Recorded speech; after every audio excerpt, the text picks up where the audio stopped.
নমস্কাৰ ভালে আছে নে আপোনালোকৰ উপস্থিতি আজি প্ৰমাণ কৰি দিছে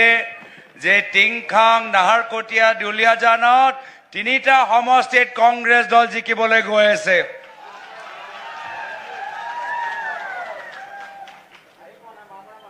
আৰু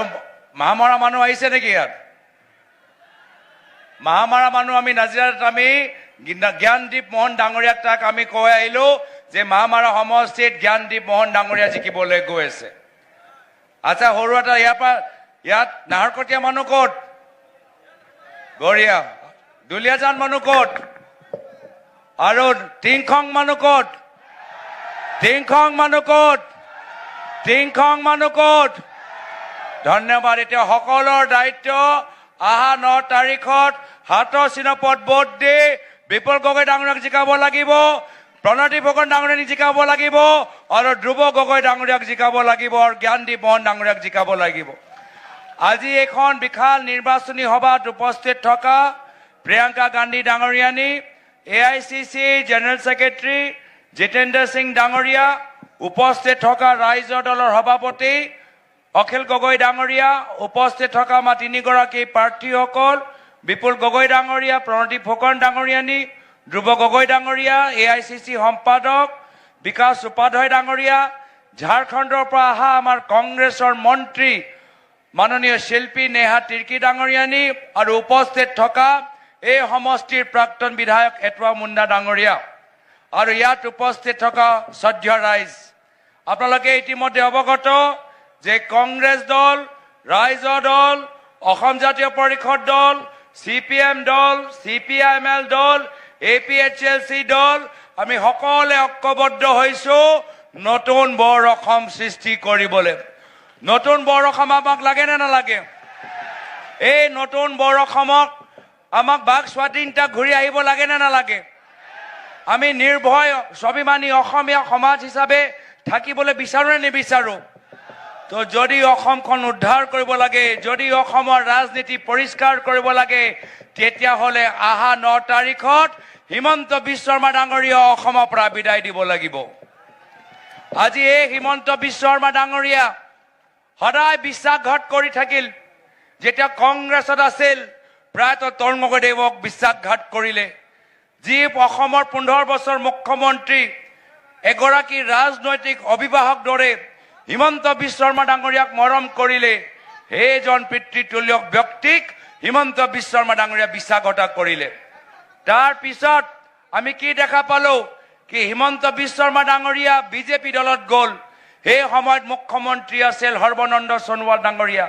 পিছত কি দেখা পালো যে হিমন্ত বিশ্ব শৰ্মা ডাঙৰীয়া ৰাজনৈতিক কৌশলেৰে সৰ্বানন্দ সোণোৱাল ডাঙৰীয়াক বিশ্বাসঘাত কৰি নিজে মুখ্যমন্ত্ৰী আসনৰ ওপৰত বহি গ'ল সমাজৰ প্ৰত্যেক বৰ্গক তেওঁ বিশ্বাসঘাত কৰিলে অসমৰ 6 জনগোষ্ঠী একত্ৰিত হৈ ক'লে যে আমাক 6 জনগোষ্ঠী জনজাতিকৰণ দিয়ক আৰু হিমন্ত বিশ্ব শৰ্মা ডাঙৰীয়া অহংকাৰী ৰজা দৰে ক'লে যে বিধানসভা নিৰ্বাচন আগত নিদিওঁ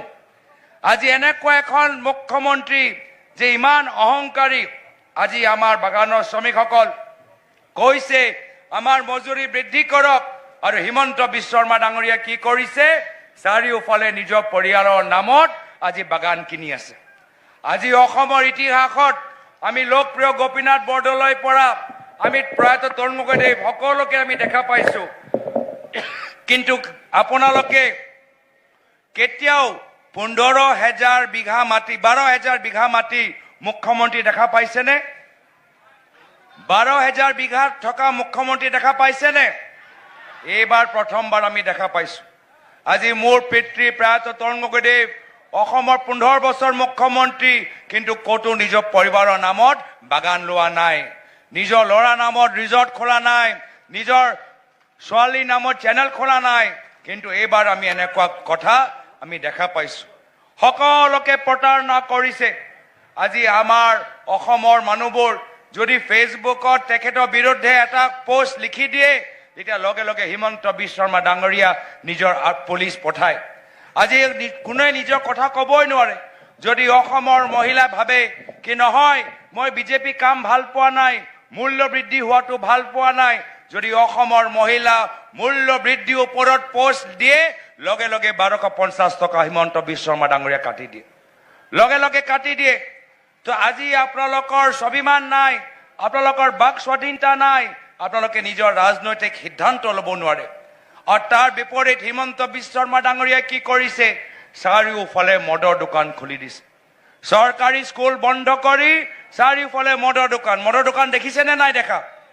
এই গোটেইবোৰ মদৰ দোকান হিমন্ত বিশ্ব শৰ্মা ডাঙৰীয়া খুলিছে আমাৰ চৰকাৰ অহা পিছত আমি মদ বন্ধ কৰিম আৰু চৰকাৰী শিক্ষা ওপৰত আমি বেছি গুৰুত্ব দিম আজি বাগান অঞ্চলত আমাৰ ল'ৰা ছোৱালীবোৰ দূৰ দূৰণি স্কুললৈ যাব পৰা নাই কৈছে আমি কেনেকৈ যাম আমাৰ পইচা নাই ওচৰৰ যি স্কুল আছিল হিমন্ত বিশ্ব শৰ্মা ডাঙৰীয়া বন্ধ কৰি দিলে আমি তেওঁলোকক কৈছো যে পৰৱৰ্তী দিনত আমাৰ চৰকাৰ আহিলে বাগানৰ ল'ৰা ছোৱালীবোৰ স্কুললৈ যাবলৈ বিনামূলীয় স্কুল বাছ পাব এনেকুৱা এটা ব্যৱস্থা আমি প্ৰত্যেক সমষ্টিত কৰিম আজি আমাৰ অসমৰ বয়োজ্যেষ্ঠসকল আজি তেওঁলোকে কয় আমাক খবৰ ল'বলৈ কোনো নাই ল'ৰা ছোৱালীবোৰ সব বাহিৰত আছে কোনোবা কেৰালাত হাজিৰা কৰি আছে কোনোবা কৰ্ণাটকত হাজিৰা কৰি আছে মোৰ বেমাৰ কিন্তু মোক হস্পিটেললৈ লৈ যোৱা কোনো মানুহ নাই ডক্টৰে কৈছে গুৱাহাটী যোৱা গুৱাহাটীত কাকো মই চিনি নাপাওঁ কিমান যে সমস্যা বয়োজ্যেষ্ঠসকলৰ আজি সেই কাৰণে ঐতিহাসিকভাৱে কংগ্ৰেছ দলে সিদ্ধান্ত লৈছে যে পৰৱৰ্তী সময়ত যদি যেতিয়া আমাৰ চৰকাৰ আহে বয়োজ্যেষ্ঠসকলৰ কাৰণে প্ৰতি মাহত 1250 টকা পেঞ্চন দিয়া যাব আৰু লগে লগে বিশেষ চৰকাৰী বিভাগ আমি খুলি দিম আজি সেই কাৰণে আমি এনেদৰে মূল্যবোধ ৰাজনীতি কৰিবলৈ আহিছো আদৰ্শগত ৰাজনীতি কৰিবলৈ আহিছো আজি তাৰিখত হিমন্ত বিশ্ব শৰ্মা ডাঙৰীয়াৰ লগত কোন আছে যিসকল কয়লা সিন্ডিকেট কৰে যিসকল বালি সিন্ডিকেট কৰে যিসকল পাথৰ সিন্ডিকেট কৰে এতিয়া আপোনালোকে নিজে চাওক যে আজি বিজেপি দলৰ নেতৃত্বৰ কাৰ লগত আছে গৰু চুৰৰ লগত আছে হয়নে নহয় আজি বিজেপি দলৰ নেতৃত্বৰ কাৰ লগত আছে কয়লা চুৰ লগত আছে হয়নে নহয় আজি এই বিজেপি দলৰ নেতৃত্বৰ বাস্তৱ কৰ্তৰ বিজেপি দলৰ হাতত নাই গৰু চুৰ মাটি চুৰ পানী চুৰ কয়লা চুৰ পাথৰ চুৰ নকৰি চুৰৰ হাতত আজি তেওঁলোকৰ দলৰ নেতৃত্ব তেওঁলোকৰ হাতত আছে সেই কাৰণে আমি অসমখন উদ্ধাৰ কৰিব লাগিব সেই কাৰণে আহা 9 তাৰিখৰ পিছত এনেকুৱা সুযোগ আমি নাপাম সেই কাৰণে যদি অসমৰ ভৱিষ্যতৰ বাবে এটা ভাল আমি চৰকাৰ বিচাৰো তেতিয়া আহা 9 তাৰিখত নাহৰকটীয়া দুলীয়াজানৰ টিংখঙত আমি সকলে হাতৰ চিহ্ন পদ ভোট দি আমি কংগ্ৰেছ দলটোক জয়যুক্ত কৰিব লাগিব আৰু এই ক্ষেত্ৰত